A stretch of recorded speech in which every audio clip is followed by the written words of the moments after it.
નમસ્કાર, આપ જોઈ રહ્યા છો સ્પાર્ક ટુડે ન્યૂઝ। વડોદરામાં ઇતિહાસ રચાશે। સૌરાષ્ટ્રના પ્રાચીન મોતીકામ અને ભરતકામનું દેશનું પ્રથમ હોમ મ્યુઝિયમ ખુલ્લું મુકાશે। સંસ્કારી નગરી વડોદરાના આંગણે કલા અને સંસ્કૃતિના જતન માટે એક નવું સોપાન ઉમેરાવા જઈ રહ્યું છે। છેલ્લા 50 વર્ષોના અવિરત પરિશ્રમ અને સંશોધનના પરિપાક રૂપે વારસો ચેરિટેબલ ટ્રસ્ટ દ્વારા સૌરાષ્ટ્રના 300 વર્ષ જૂના વિલુપ્ત થતા મોતીકામ અને ભરતકામના નમૂનાઓ માટે ભારતનું સૌપ્રથમ હોમ મ્યુઝિયમ અને એક્ટિવિટી સેન્ટર શરૂ કરવામાં આવી રહ્યું છે।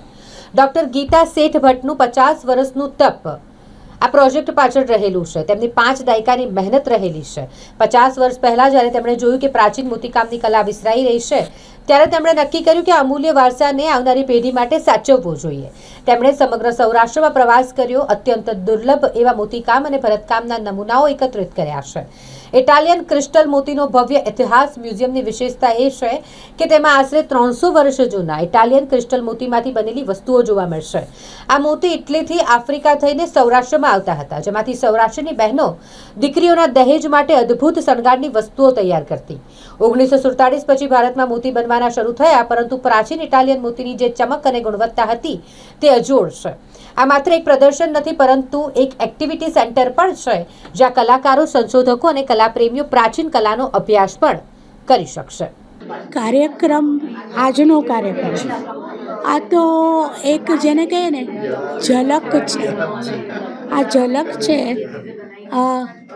જે આપણે બોલતા હોય છે ને સામાન્ય રીતે અભી પૂરા પિક્ચર તો બાકી એમ અમારી પાસે જેટલી જગ્યા છે એટલી જગ્યામાં જે કરી શકાય એટલું કર્યું, પણ આ એક શરૂઆત છે અને અંત ક્યાં હશે એ ખબર નથી।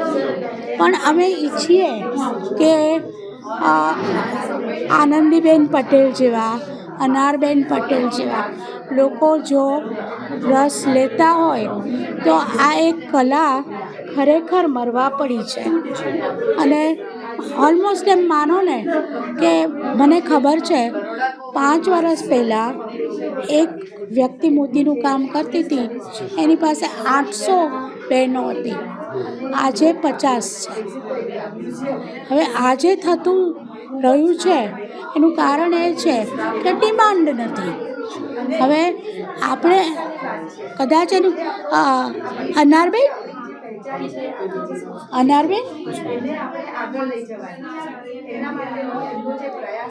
એટલે ખાસ અનારબેનને મેં વિનંતી કરી છે કે તમે લોકો અમને સરકારમાંથી સહકાર આપો, સપોર્ટ આપો, અને આ બધું ભલે 100 વર્ષ, 200 વર્ષ, 250 વર્ષ જૂનું હોય, પણ આજની દુનિયામાં આપણા સામાન્ય ઉપયોગમાં આવે।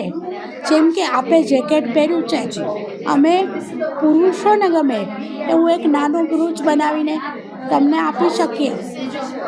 કિંમત માનો કે કંઈ પણ હોઈ શકે નાની, પણ એમાંથી એક કોઈ ગરીબ બાઈને આવક થશે એ જરૂરી છે। અને આ પરંપરા, આ પ્રથા ભલે નવા સ્વરૂપમાં પણ ચાલુ રહે અને વિકસે એ બહુ જરૂરી છે। આ એક એવી જગ્યા, હું તેને નાનું પણ મ્યુઝિયમ છે, અને આ મ્યુઝિયમ કદાચ કેલિકો મ્યુઝિયમ તમે જોયું હોય અમદાવાદનું, એનાથી બેટર કલેક્શન અહીંયા છે બીડ્સમાં।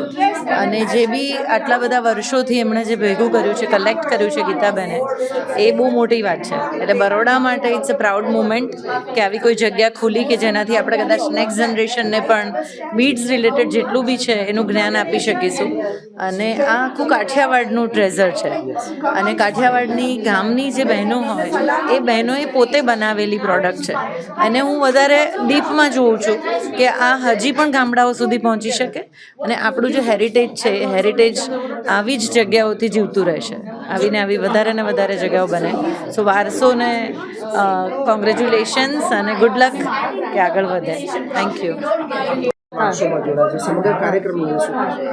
આજે ડૉક્ટર ગીતાબેન શેઠ ભટ્ટનું જે એક બહુ મોટું સ્વપ્ન વારસો થકી એમનું જે સૌરાષ્ટ્રના મોતીકામ અને ભરતકામનું કલેક્શન છે એનું આજે મ્યુઝિયમનું ઇનોગ્રેશન થયું છે। વર્ષોથી છેલ્લા 30-40 વર્ષોથી એમને જે ભેગા કરેલા આર્ટના પીસીસ છે અને એમને જે અત્યારે આપણી જે એક સૌરાષ્ટ્રની ગુજરાતની એક બહુ ઇમ્પોર્ટન્ટ કળા બીડની મોતીકામની એને આટલી સુંદર રીતે સંઘરી આટલી સુંદર રીતે આજે અહીંયા પ્રદર્શન કરી એને આગળ લઈ જવા માટેના એમના જે પ્રયાસોની વાત કરી વિશ્વમોહિનીએ વર્કશોપ કરવા અનારબેને કહ્યું એનું ડોક્યુમેન્ટેશન કર્યું માલાબેને કંઈ કહ્યું આ બધું થકી આપણો જે સાંસ્કૃતિક વારસો છે જે આપણી ભારતીય તરીકેની ઓળખાણ છે એને આગળ લઈ જવાની આ વાત છે એની આ એક પ્રયાસ છે એ આપણા માટે ગર્વની વાત છે ખાલી વડોદરા માટે નહીં પણ ગુજરાત માટે અને આપણે જો આગલી સદીમાં જવું હશે તો આપણે એક બહુ જ આપણો વારસો આપણી પહેચાન સમજીને આપણું ભૂતપૂર્વ જે આપણે છીએ એને લઈને જ આગળ ચાલવાનું છે તો જ આપણે પ્રગતિ કરી શકીશું ને તો જ આપણે દુનિયામાં આપણી જે એક સ્થાન હતું જે બહુ ઉચ્ચ સ્થાન હતું એ ફરી આપણને મળશે.